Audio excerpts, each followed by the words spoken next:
Hi, I'm Matt Joyner, and this is the third of our series of 5 videos on demystifying your deal, helping you understand all that's going on in the process of either buying or selling a business. We've talked about the preliminaries to the deal, we've talked about the purchase agreement itself, and in this video we're going to talk about some issues with regard to the seller, typically after the closing.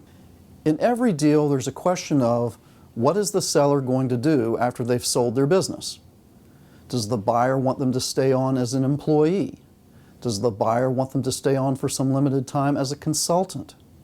Does the buyer simply want them to go away and not compete and not solicit their old customers? These matters typically get dealt with in an agreement with the individual seller that's included as part of the closing process and is something that needs to be negotiated as part of the entire deal. Fleshing out the expectations of the parties with regard to what the seller is going to do after closing takes some thought. To what extent does the seller need to introduce the buyer to customers? To what extent does the seller need to hang around and make sure the employees work for the buyer the way they should? The buyer needs to give some serious consideration to how to best use the seller, and the seller wants to cooperate because the seller wants the deal to be successful.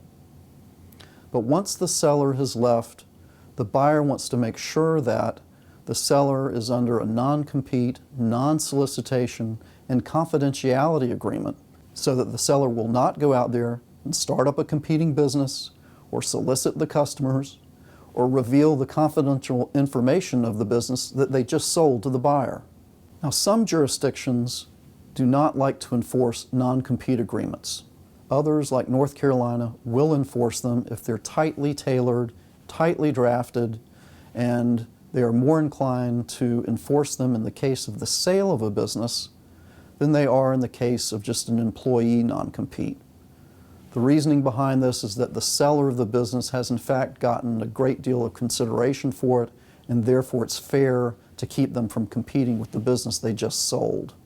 In this regard, if it's known in advance that the seller is going to be participating in some business or some activity post-closing that the buyer knows about and is okay with, it can be a good idea to put in the purchase agreement exactly that this particular activity of the seller post-closing will not violate a non-compete or non-solicitation agreement. That way the parties can avoid confusion and misunderstanding later on. The third item regarding the seller post-closing takes place when there has been seller financing in a deal and the seller has taken a note from the buyer. At this point, the seller has transferred from being the owner of the business to now being a creditor of the business, being paid on a promissory note by the buyer, typically secured by the assets that have been sold or the equity that has been sold to the buyer. Frequently, however, there's a hitch.